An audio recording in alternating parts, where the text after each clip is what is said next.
What is up, podcast gang? This is Black Coffee Sports out here with George Herbig, your host, your analyst, your debater, your fantasy sports updates, your MVP, if you will. Stop. You're too much. Anyway, today there'll be a two-part podcast, okay? One part in here, 15 minutes. One part after this will be 15 minutes. What we're going to talk about is a lot of NBA. Is the NFL draft combine really worth it? Does it actually help teams or hurt teams? Or should they just watch straight film? And MLB predictions. Major League Baseball predictions. But first, we start with the game of the night last night. The LA Lakers hosting the Pelicans. It started out a lot like the LA Clippers hosting the Memphis Grizzlies. A right hook by the LA team to start the game. One big difference, though. One team fought, and one team crawled. The team that crawled is the one that we picked in our YouTube episode to finish 10th in the West. 9th, if Damian Lillard is hurt for an extended period of time. The problem is they have equal stars right now in Ja Morant and Zion Williamson. The supporting cast in New Orleans is without a doubt head and shoulders above the supporting cast in Memphis at this point. At this juncture in their careers, the Memphis Grizzlies supporting cast cannot step up the way the New Orleans Pelicans supporting cast can. One major difference, the Pelicans are healthy. And they've almost figured out their rotations. See, if you go back to our YouTube episode, you'll hear me say that Alvin Gentry has experience with figuring out rotations to get the team into the playoffs. He did it a couple of seasons ago with the Anthony Davis team. A team that lacked a lot of talent. But with the right rotations, he can maximize that talent. A lot like what Billy Donovan is doing in Oklahoma City at this point. Billy Donovan has a severe lack of talent across the board, but he has 3 to 4 players that if he splits the minutes up right, he can maximize the most out of everyone. The only difference is Billy Donovan had to figure it out sooner, or he actually had the opportunity to figure it out sooner, because all of his players were healthy from the beginning of the season. The Pelicans at different times had Brandon Ingram out, Lonzo Ball out, Drew Holiday out. Obviously, we know about Zion being out for the majority of the season. But now with everyone back, it's a lot easier to figure out those rotations. A lot easier to figure out whose roles on what on defense. Now, again, with the last few games, we're still seeing a lot of defensive lapses from the Pelicans, but with each game, it's getting less and less. But the offense is staying the same. That's one of the big reasons we out here picked the Pelicans to finish in the playoff race and the Grizzlies to finish in the lottery. Because one team can fight and one team just can't right now. Just can't. I don't know. When the Grizzlies are going into the fourth quarter, I know Ja Morant will show up. I've seen it time and time again this season. Ja Morant lives for the fourth quarters, just like Damian Lillard lives for the fourth quarters. When the fourth quarter comes on, the team's down by 10, I know both of those guys will step up. The problem is down there in Memphis, Tennessee, I don't know who else is stepping up with Ja Morant. When you have a young team like that, and you're going into the fourth quarter with a lot of deficits, you cannot just have one player step up. You can't. Just like last night. Zion Williamson was not the only player that went off. It was Brandon Ingram. It was Lonzo Ball. Even though Lonzo Ball's not scoring the ball, his defense and his vision of the court got his players, his shooters, into a lot of good positions. It was Josh Hart off the bench, who, by the way, needs to be played more than J.J. Redick at this point. I love J.J. Redick. I'm a big J.J. Redick fan. But J.J. Redick, throughout his entire career, and even more so now that he's in his, 13th, 14th season at least, cannot play defense. He just can't. He's part of the big issue with our defense. But we're seeing this time and time again. I'll watch a Memphis game. They're going into the fourth quarter down by 7 or 8. They made a great run in the third quarter.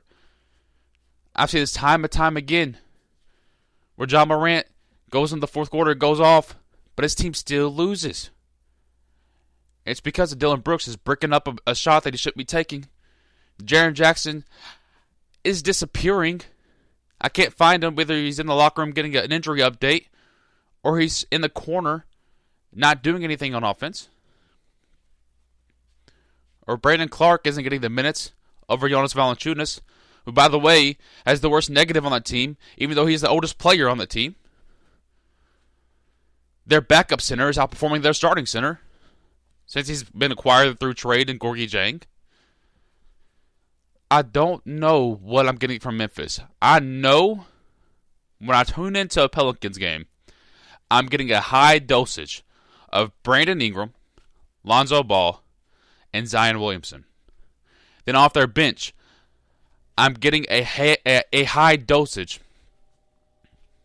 of J.J. Redick shots, of Josh Hart penetration, of Drew Holiday carrying the second team as well, of Derek Favors coming out and carrying the second team at times.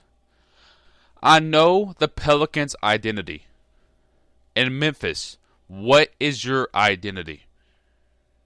Early in the season, it was one of the toughest, grittiest teams. I don't know if it's been the injuries or that none of them have really been through a really long season yet where they've actually been able to compete. Now, obviously, JJ is in his second season, I believe, as a pro. Brandon Clark's a rookie, took along with Jaw, so not a lot of them have been through a long, competitive NBA season where they're fighting for a playoff spot. I think really the only one is Jonas Valanciunas. And Gorgui Dieng to an extent because he had the one run with Minnesota, but he wasn't a key figure on that team. Justice Winslow was hurt. Memphis is a good team. Let's get that straight. Memphis is a good team. The only problem is their coach is young. To them, their team is young. No one on the roster has really been through a competitive NBA season. When I go look at the Pelicans, I don't say that about them. Drew Holiday, been in the playoffs a couple times. Veteran. Derek Favors, in the playoffs a couple times. Veteran. J.J. Redick, been to the finals a few times.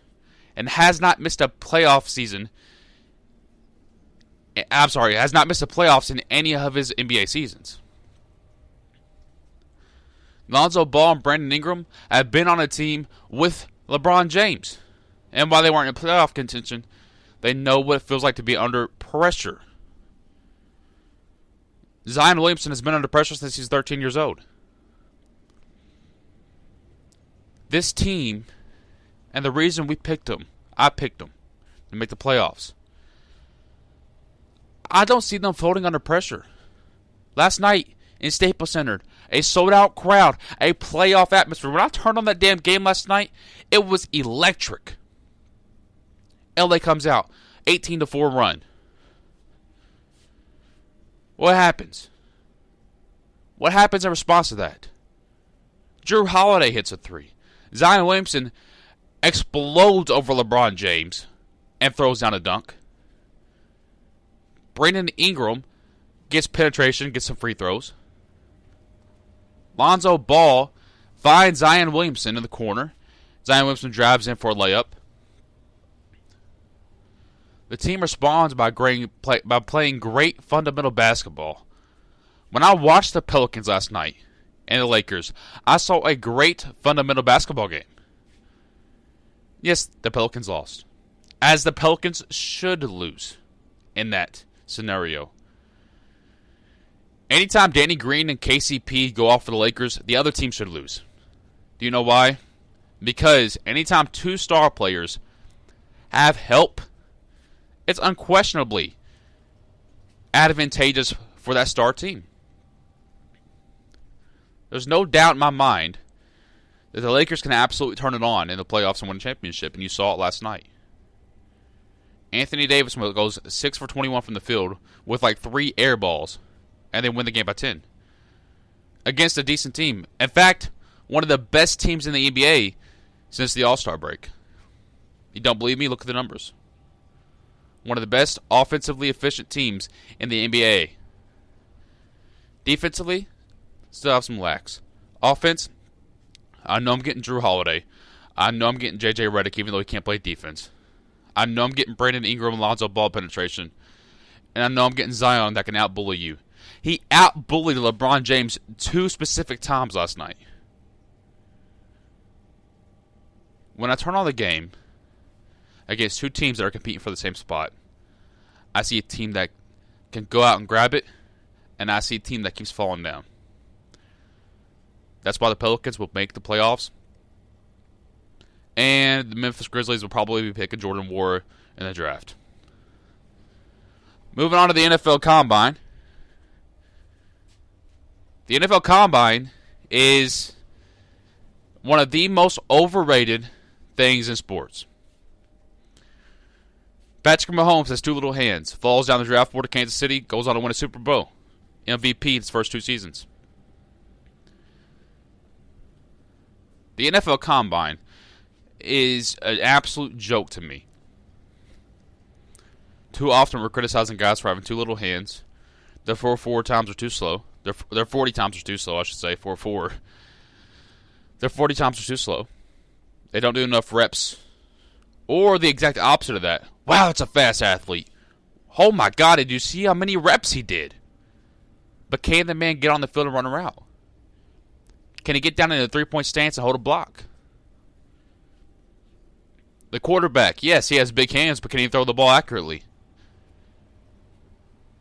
Oh, that guy has small hands, but he ends up being Patrick Mahomes. The NFL Combine is one of the biggest jokes. If you have a 40-man scouting team, and you can't turn on film and decipher whether you should draft a guy, you do not belong in a GM front office role. I don't understand why we need to have a whole ass combine in order to tell if someone's athletic enough, or in order to tell if someone can play football or not. Just watch them on the field.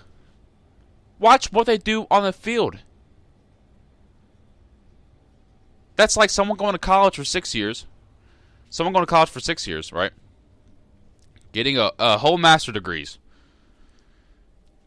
But then having a job who really needs someone to start right away, but puts them in a year-long test to see if they can do it. Well, what the hell were they doing in school for all 6 years then? My point is, turn on the film. You can look at the players, and you'll be able to see if they can play. I don't need them to run 40-yard shuttles. I don't need them to do bench press. I don't need to see how high they can jump. You can turn on the film to see it.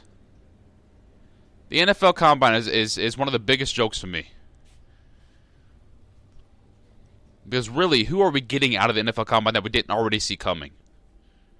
DK Metcalf got his draft stock ruined because people thought he was too big. Are you kidding me? Are you kidding me? DK Metcalf drops to the 4th or 5th round in projections because they say he's too big. He's doing too much at the NFL Combine. Hello? Are we overthinking now? Of course we are. Now, this is the end of the first part. There will be a second part coming up here very shortly. Just hit the next tab over.